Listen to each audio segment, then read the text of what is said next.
ఆంధ్రప్రదేశ్లో మరో హామీ అమలుకి ఆంధ్రప్రదేశ్ ముఖ్యమంత్రి చంద్రబాబు గారు శ్రీకారం చుట్టబోతున్నారు.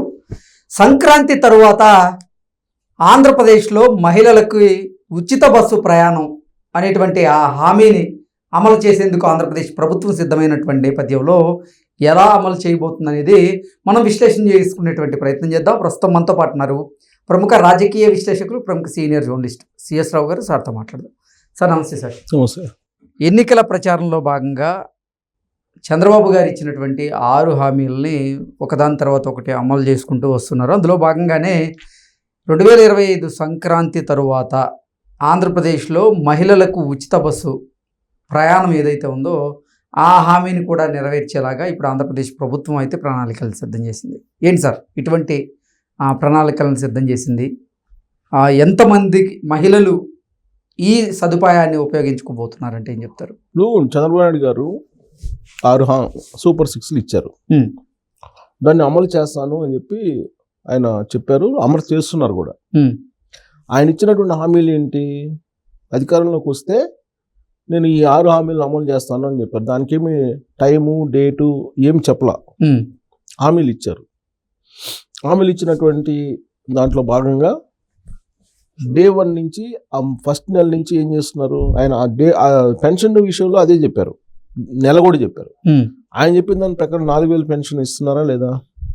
చంద్రబాబు నాయుడు గారు ఇవ్వరు అని చెప్పి ప్రచారం చేశారు ఎవరు? వైఎస్ఆర్ కాంగ్రెస్ పార్టీ వాళ్ళు. మరి ఇస్తున్నారా లేదా? ప్లస్ వాలంటీర్లు ఉంటేనే మీకు ఇంటికి డబ్బులు వస్తాయి, లేకపోతే లేదు, రావు అని చెప్పారా వైఎస్ఆర్ కాంగ్రెస్ పార్టీ వాళ్ళు, జగన్మోహన్ రెడ్డి గారు? వాలంటీర్లు లేకుండా పెన్షన్లు ఇంటికి తీసుకెళ్ళి ఇస్తున్నారా లేదా? తర్వాత ఉచిత సిలిండర్లు ఏడాదికి 3 ఇస్తానన్నారు, ఇస్తున్నారా లేదా? ఒక సిలిండర్ ఇచ్చారు కదా, సిలిండర్లు ఇప్పుడు ఉచిత సిలిండర్లు ఇస్తున్నారు కదా. ఆ తర్వాత నెక్స్ట్ అమలు చేసేటువంటిది ఏంటంటే ఉచిత ప్రయాణం, మహిళలకి ఉచిత ప్రయాణం. ఈ మహిళలకు ఉచిత ప్రయాణం విషయంలో ఎలా ఉచితం ఇవ్వాలి అనే దాని మీద కసరత్తు చేస్తున్నారు. ఇప్పుడు చంద్రబాబు నాయుడు గారు చెప్పింది ఏంటి? ఉచిత బస్ ప్రయాణం మహిళలకు అని చెప్పారు. చాలా క్లియర్గా ఆయన ఏం చెప్పారంటే విత్ ఇన్ ది డిస్టిక్ అని చెప్పారు. ఇది కోట్ చేసుకోవాలి చాలా మంది, ఎందుకంటే రేపు ఉచిత బస్ ప్రయాణం సంక్రాంతి నుంచి అనగానే దీని మీద ఖచ్చితంగా విమర్శలు వస్తాయి. ఎందుకు? ఎక్కుతారు అందరూ ఉచితం అని, ఎక్కిన తర్వాత జిల్లా బోర్డర్ దాటిన తర్వాత టికెట్ కొడతారు. అప్పుడు ఖచ్చితంగా వైఎస్ఆర్ కాంగ్రెస్ పార్టీ వాళ్ళు ఉచిత బస్సు అన్నారు, టికెట్ కొడుతున్నారని ప్రచారం చేస్తారు డెఫినెట్గా. కానీ చంద్రబాబు నాయుడు గారి వీడియోస్ మీరు ప్రచారంలో భాగంగా ఎన్నికల సందర్భంగా మీరు చెక్ చేసుకోవచ్చు, చూసే వాళ్ళు ఎవరైనా చెక్ చేసుకోవచ్చు. ఆయన వీడియోస్ చాలా సీరియస్గా ఆయన చెప్పింది ఏంటంటే విత్ ఇన్ ది డిస్టిక్ మహిళలకు ఉచిత ప్రయాణం అని చెప్పారు. ఇప్పుడు ఆయన రిలాక్సేషన్ కూడా ఇవ్వాలని ఆలోచిస్తున్నారు, అది వేరే విషయం. ఇది ఆయన స్టేట్లో మొత్తానికి ఇవ్వాలా లేకపోతే ఏంటి అనేది కూడా ఆలోచిస్తున్నారు. మరి ఓన్లీ ఆర్డినరీ బస్సుల వారికి స్టేట్ మొత్తం ఇవ్వాలా అనేది ఆలోచిస్తున్నారు. బట్ ఆయన ఎన్నికల ప్రచారంలో చెప్పింది ఏంటి? విత్ ఇన్ ది డిస్టిక్ పల్లె వెలుగులో అని చెప్పారు. ఆయన చెప్పింది with in the district free అన్నారు. అన్ని బస్సులు అని చెప్పాలి, పల్లె వెలుగు అని కూడా చెప్పారు ఆర్డినరీలో. అది ఎందుకు చెప్పారు అని అంటే పల్లెటూరు నుంచి చాలామంది గ్రామాల నుంచి దగ్గరలో ఉండేటువంటి సమీప పట్టణాలకు వచ్చి ప్రతిరోజు వ్యాపారం చేసుకునే వాళ్ళు ఉంటారు. పాలు, కూరగాయలు ఇలాంటివన్నీ చాలా మంది తీసుకొచ్చి అమ్ముకునే వాళ్ళు ఉంటారు. వాళ్ళ కోసం ఇది ఆయన అనౌన్స్ చేశారు. అంతే తప్ప మీరు రాష్ట్రంలో ఉండేటువంటి పర్యాటక ప్రాంతాలకు పోవడానికి లేదంటే దేవస్థానాలకు పోవడానికి ఇలా కాదు ఆయన ఉద్దేశం. నేను చెప్తున్నా, విత్ ఇన్ ది డిస్ట్రిక్ట్ నువ్వు దేవాలయానికి పోయి ఎక్కడికైనా పో, విత్ ఇన్ ది డిస్ట్రిక్ట్ మహిళలకు ఫ్రీ, ఇది ఆయన అనౌన్స్ చేస్తుంది. అయితే ఇప్పుడు ఉచిత బస్సు ప్రయాణం అనే దాంట్లో కొన్ని నష్టాలు ఉన్నాయి, కొన్ని లాభాలు ఉన్నాయి, ఇవన్నీ ఉన్నాయి. దాని మీద అధ్యయనం చేయడానికి తెలంగాణకి, కర్ణాటకకి పంపించారు ఒక టీంని. ఆంధ్రప్రదేశ్ ఆర్టీసీకి సంబంధించినటువంటి ఒక టీంని 2 రాష్ట్రాలకు పంపించి అక్కడ ఉచిత బస్సు ప్రయాణం ఎలా జరుగుతుంది, దాంట్లో ఏంటి లోపాలు ఏంటి, దాంట్లో లాభాలు ఎంత, నష్టాలు ఏంటి, సరిచేయాల్సినవి ఏంటి, వీటన్నిటి మీద స్టడీ చేయడానికి పంపించారు. కారణం ఏంటి? ఉచిత బస్సు ప్రయాణం కారణంగా చాలా రిప్లికేషన్స్ వస్తున్నాయి అని చెప్పి కర్ణాటక ప్రభుత్వం గమనించింది. గమనించి ఏం చేసింది? ఉచిత బస్సు ప్రయాణం అనేది రద్దు చేయాలనేటువంటి ఒక ఒపీనియన్ కూడా వ్యక్తం చేసినప్పుడు గందరగోళం అయింది. రాజకీయంగా. దాంతో తాత్కాలికంగా వాళ్ళు మానుకున్నారు కర్ణాటక వాళ్ళు. ఎందుకు ఉచిత బస్ కారణంగా ఈ మహిళలు చాలా మంది దాన్ని దుర్వినియోగం చేస్తున్నారు అనేటువంటి అభిప్రాయంతో వాళ్ళు నష్టం వస్తుంది ఆర్టీసీకి అనేటువంటి ఉద్దేశంతో రద్దు చేయాలనుకున్నారు కర్ణాటక ప్రభుత్వం. తెలంగాణకు వచ్చేటప్పటికి తెలంగాణలో ఉచిత బస్ ప్రయాణం అనౌన్స్ చేశారు. ఇప్పుడు అమలు అవుతుంది. ఇది సిటీలోనేమో ఆర్డినరీ, తర్వాత మెట్రో సర్వీసులకి, మెట్రో కాదు డీలక్స్ సర్వీసులకి ఇస్తున్నట్టున్నారు, ఎక్స్ప్రెస్లకి.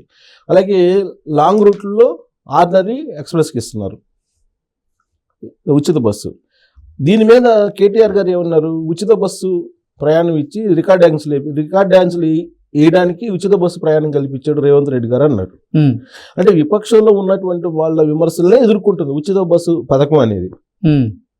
ఎందుకు ఎదుర్కొంటుంది? అది రికార్డ్ డ్యాన్సులు వేస్తూ ఆ మధ్య ఎవరో పాటలు పెట్టి సెల్ఫీలు తీసి అది రీల్స్ చేస్తూ ఆర్టీసీ బస్సులో కనిపించారు.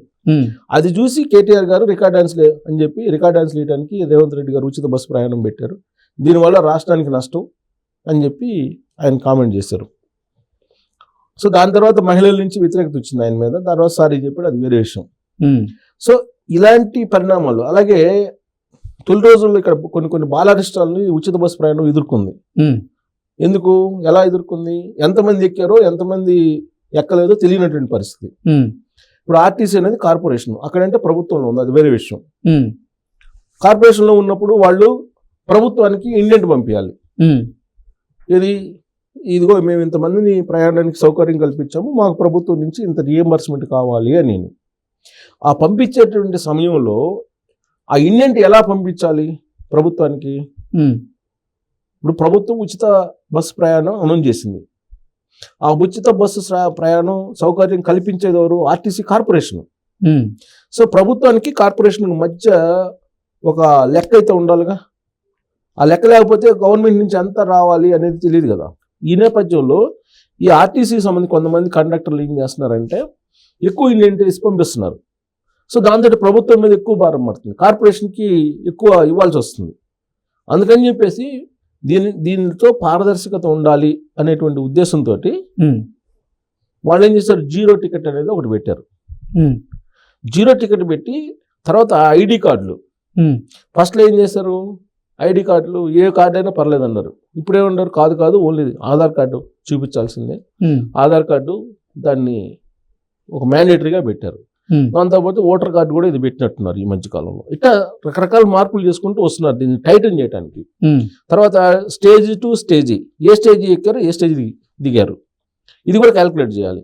ఎందుకంటే మీరు ఉచిత బస్సు ప్రయాణం పెట్టారు కదా, మేము ఎక్కడ దిగితే నీకెందుకు, ఎక్కడ ఎక్కితే మీకెందుకు అని గొడవలు పడిన వాళ్ళు చాలా మంది ఉన్నారు కండక్టర్లతోటి. బట్ అక్కడ ఆడిట్ చేయాలి కదా, ఆడిట్ చేసేటువంటి క్రమంలో ఖచ్చితంగా కావాలన్నారు. ఇలాంటి వాటిని కూడా స్టడీ చేసి అధ్యయనం చేసి సంక్రాంతి నుంచి ఆంధ్రప్రదేశ్లో ఉచిత బస్సు ప్రయాణం అనౌన్స్ చేయబోతున్నారు. ఆ రోజు నుంచి ఉచిత బస్సును ఇవ్వబోతున్నారు. ఇవన్నీ చేసి అయితే ఎంత భారం పడుతుంది అని అంటే, ఇప్పుడు ఉన్నటువంటి బస్సులకు అదనంగా 2000 బస్సులు కావాలి, దాదాపు 1000 కోట్ల పైనగా ఖర్చు అవుతుంది అని చెప్పి అంటున్నారు. 2000 బస్సులు 4000 కోట్లు ఏదో కావాలని ఎస్టిమేషన్ చేస్తున్నారు. అంటే ఉచిత బస్సు ప్రయాణం కల్పించడమే కాదు, దానికి తగిన విధంగా బస్సులు కూడా కల్పించాలి అని.